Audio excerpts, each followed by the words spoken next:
What's up, ladies and gents? This is your girl Amanda, and I'm coming back to y'all with another video.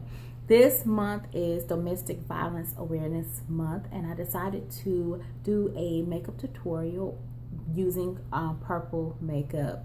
And I also wanted to tell you guys my story, because I was in an abusive relationship for almost 2 years. So if you want to continue to watch this video, stay tuned. Okay, so in 2009, I met a guy at my job, which I work at the University of Georgia in Athens, Georgia. And I met him at my job. I worked in the office part, and he would deliver food at the cafe that was downstairs. And y'all, he was tall, he was slim, and he was handsome. Like, he was nice looking. I mean, everything. So he approached me one day, and I was single at the time. I had got a divorce. So, and I had been, on dates with other guys and, things like that, but nothing serious. And so, he approached me, and we exchanged numbers, and we started talking or whatever, and we started hanging out, and everything was all good. From the beginning, he was really loving and caring. We would go out, have fun and everything like that. Whenever, I had time, because at the time my child was a lot younger at the time.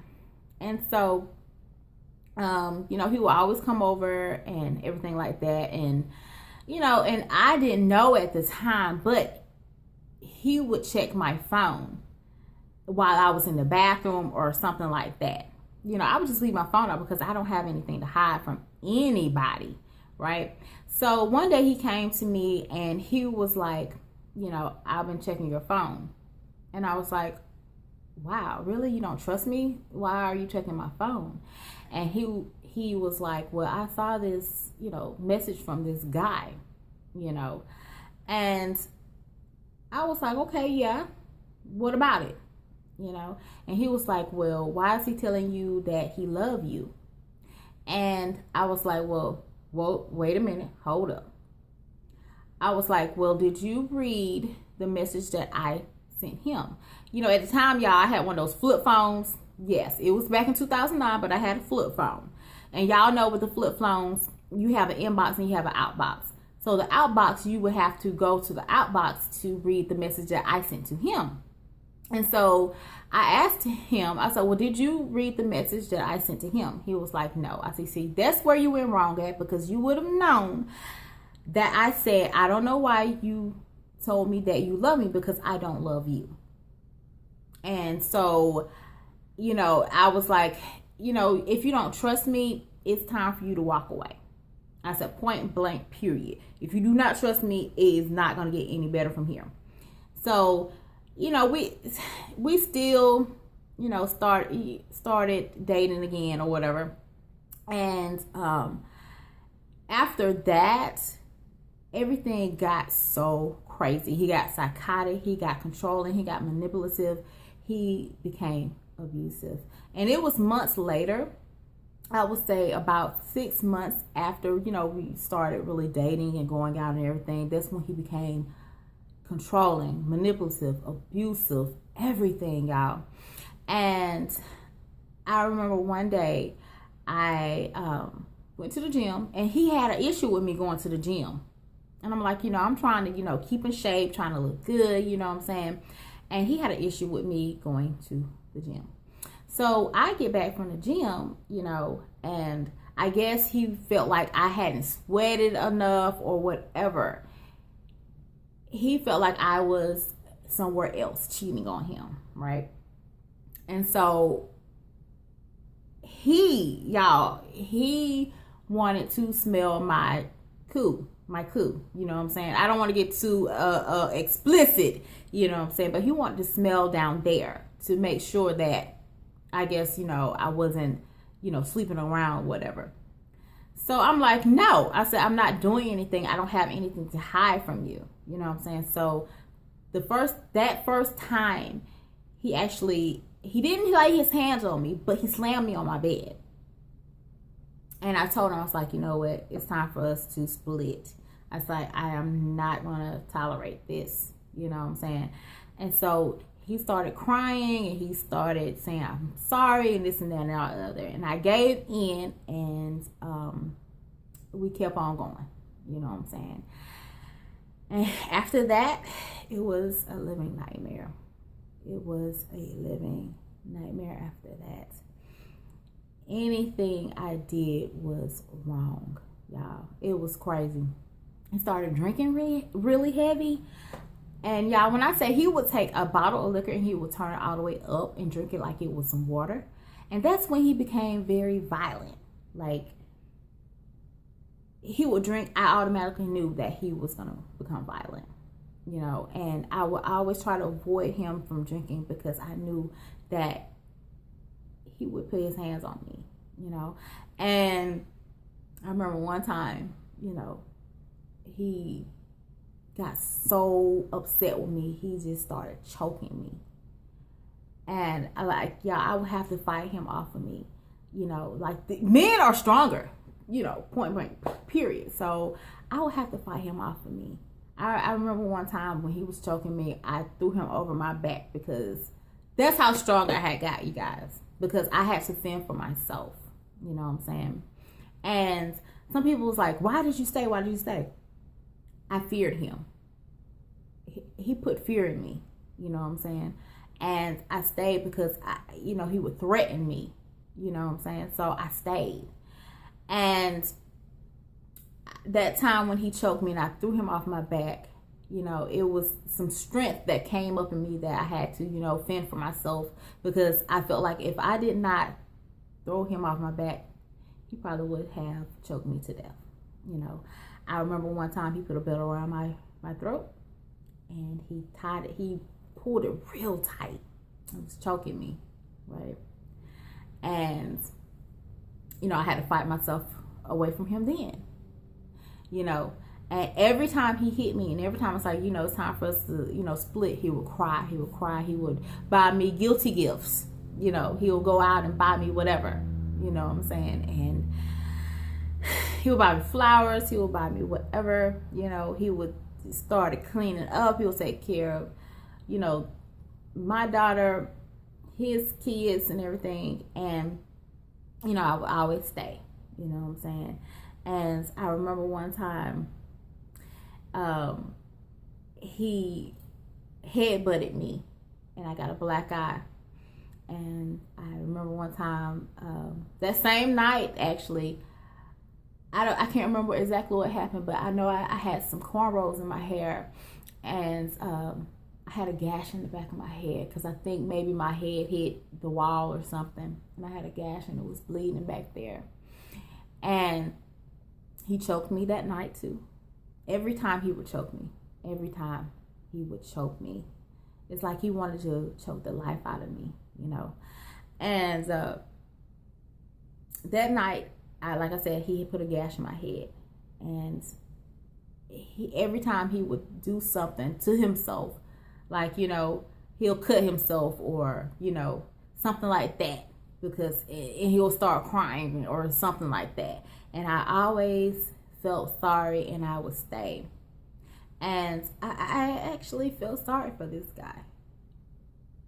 You know, I actually felt sorry for him. I felt bad for him, even though I was the victim. You know what I'm saying? I knew, you know, after a while, I knew something was not clicking up in his head. I knew he had issues. He had inner issues that was there before, you know, we got together. It was a living nightmare. I would have anxiety. Every time I came home, I would have an anxiety attack. I would feel the anxiety. I would hate coming home, you know, because I knew it was going to be something with him, you know what I'm saying? And I remember another time, you know, he choked me, y'all. And he choked me to the point where I saw white. Everything turned white. Like, I knew then that, you know, if I stayed with him, I was not gonna live, you know, because he choked me that day, and my child was in the next room crying. His daughter was in there crying. And I knew that day that I was not going to stay with him much longer, because I knew that if I stayed with him, I was going to die. And I didn't want my daughter to see that. I didn't want my daughter to think it was okay for any man to put his hands on a woman. But he wasn't a man. He was a coward, you know. And it kept on going. He kept on, choking me and this and that. And the final straw was in March 2011 when he came to my house and he jumped on me. I didn't do anything to him. He jumped on me. He threw one of those rail beds, the little kiddie beds, the little toddler beds on top of me. And, he jumped on me. And I had bruises for like 2 months. I remember having those bruises from March until May. And that next day, I called my landlord and I was like, I got to get away from him. I said, because previously I got evicted from one place that I was in, because I was in an apartment then. And the lady that was above me basically went to the rent office and told the rent man that I was, making up too much noise, and that, he was, hitting me and this and that and all the other. And they actually made me move out of that apartment to another apartment. And so I called the landlord and I was like, listen, I got to get away from him. And the landlord was like, you know what, if you want me to call the police, I will call the police on him and, make him move, because he's not on the lease. He's like, I would do whatever you want. And me, being the person that I was, I did not call the cops on him. I never called the cops on him. Never. Ever, ever, ever called the cops on him. Although I should have. But I cried so hard. I was like, I just want to move. I just want to get away from here. And he was like, well, I do have an apartment and that you can move into. So I moved out of that apartment and moved into another one. And that was the final straw. I knew then, when I had all those bruises on me, I knew then that I was not going to stay with him. I couldn't stay with him because I feared for my life. I never did anything to him. It was just that he was already violent and already had inner issues that was not taken care of before he got with me. I have nothing to hide. Like I told him, I have nothing to hide from you. I'm a very truthful person. You know what I'm saying? So, it was just so much going on with him, that he needed to get resolved, that I just knew that I couldn't take it. You know what I'm saying? I'm too cute to get hit. You know what I'm saying? I could not take having anxiety attacks in my own home. You know what I'm saying? Like, I knew then that I was not going to stay with him for a long time, because if I did, I probably wouldn't be here today. And it was just constant going back and forth, arguing in front of the children. And I'm not the type to, do that. I was like, let's wait till they go to bed to, discuss something, because I'm not going to argue with you. And he would get upset because I wanted to argue. He didn't want me around my friends.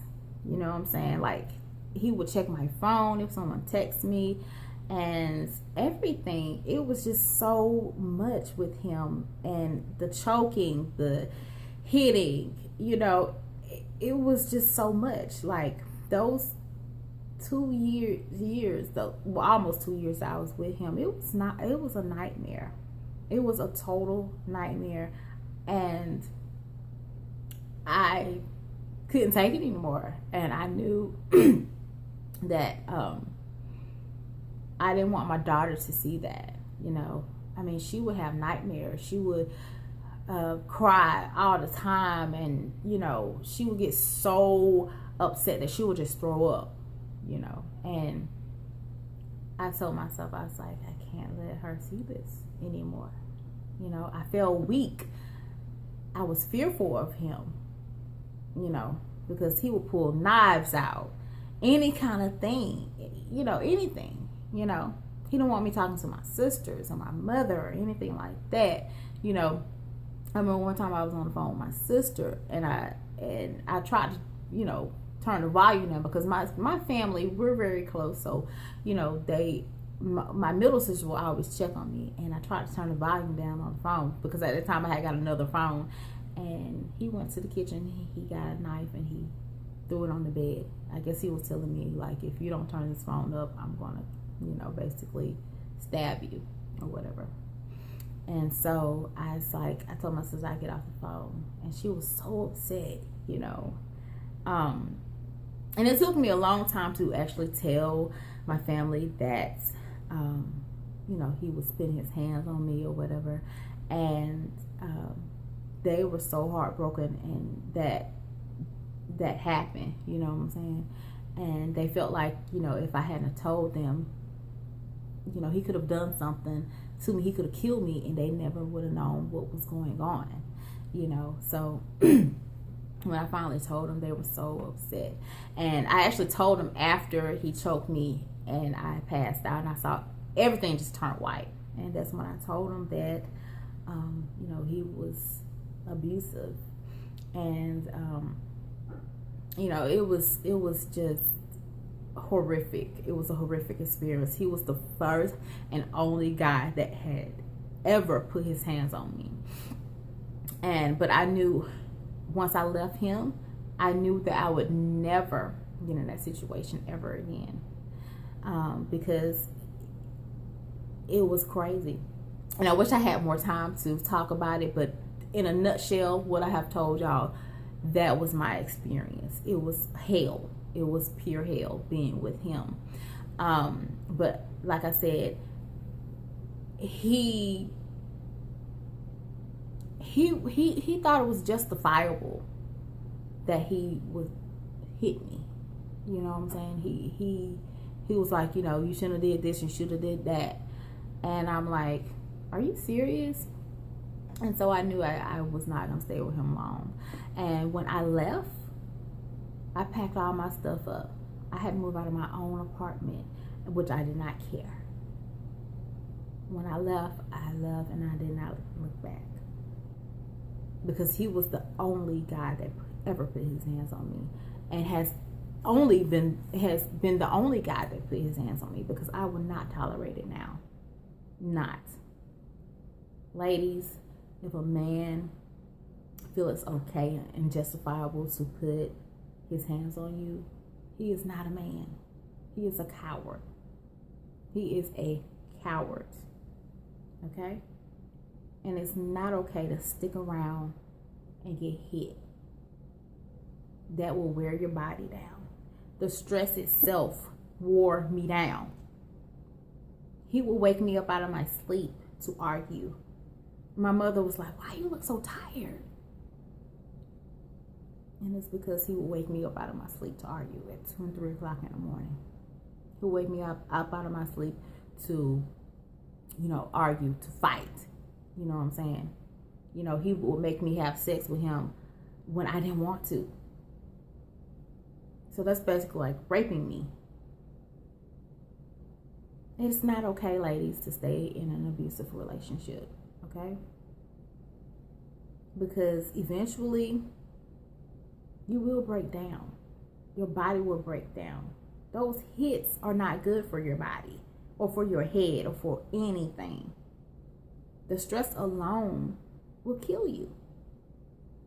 It will absolutely kill you. So if it's a way that you can get away, do it. Do it. He does not love you, regardless of what he tells you. He does not love you. He has a problem. He has inner issues. that he needs to resolve. No man that hit you loves you. I can't even call him a man. He's a savage to me. Any man that beats women and find it okay to is a savage. He's an animal in my eyes. And it's not okay to stay with him, ladies. So if there's a way that you can get away, do it. Do it. When you do, it's like a sense of relief. A sense of relief. It's like that burden is off your shoulders now. You know, when I left him, I was so at peace. I was so much at peace. Like it was amazing, you know. And I'm so much better now. You know what I'm saying? Like I ignored the signs. Those red flags, lady, do not ignore those red flags, because they are there for a reason. And I do not ignore red flags now. If I see a red flag, I'm gone. I'm gone. You know, I even, was talking to this guy, and he told me that, he used to hit women. I couldn't talk to him anymore. I couldn't find that. He was like, well, I'm a changed person. Well, be a changed person with somebody else, but it's not going to be with me. Okay? Because if you revert back, then you might put your hands on me. And I'm not going for that. Not once. So ladies, if there's a way for you to get out of that situation, if someone's putting your hands on you, please leave. Please leave. I did. And I'm so good now. I'm so good now. You will find somebody that will love you for you and that will not put his hands on you. There's always someone for somebody. So this is my story. I could go on and on and on, but I told you my experience in a nutshell. But there's more to that story. And maybe one day I will share it more in detail, but this is my experience, my abusive relationship experience. So I hope this will help somebody. There's women of all ages, young adults, women and older women that, experience abuse. So I hope this story, helps someone leave their abusive partner. So I hope it helped you guys, and I hope that you can get away if possible. Okay, for the purples, I am using 2 purples from the LA Colors 16 eyeshadow palette, one from the Hot palette and the other one from the Smoking palette. And now I'm taking Peanut Butter from the Chocolate Bar palette and putting that as a transition color. Now I'm taking the e.l.f. liner in black and making a cat eye. And y'all know I got to get that cat eye straight. Y'all know I love a cat eye.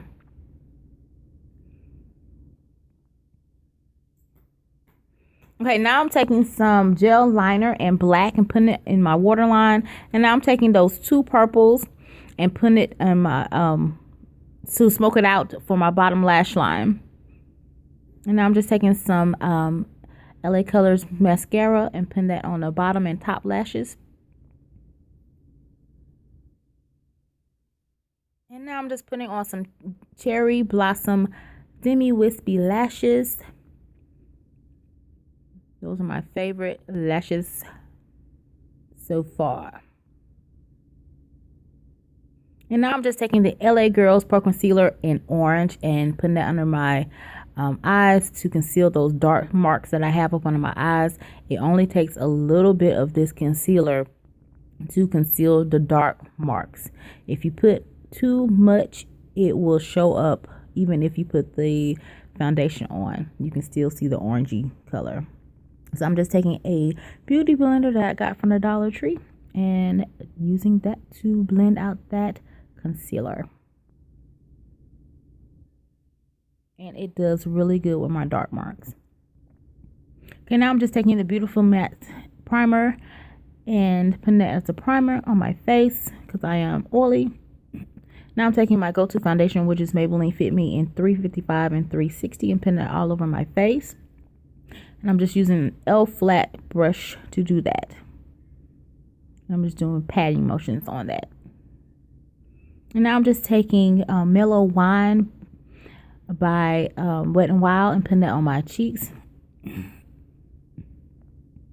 And now I'm just taking the e.l.f. bronzer in Sunkissed. For a highlight, I put that under my eyes, my forehead, the chin, and the bridge of my nose. Love that bronzer.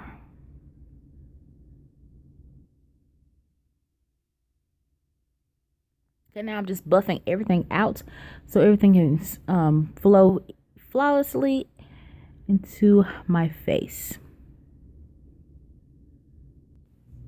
Okay, now I'm taking the Jordana lipstick in Matte Classy, and I putting it on my lips. And now I'm just taking the Nicka K pencil in Deep Purple and lining my lips with that. And now I'm just misting my face with the e.l.f. mist and spray. And make sure you like, comment, and subscribe to my channel, and stay tuned for more videos. Bye.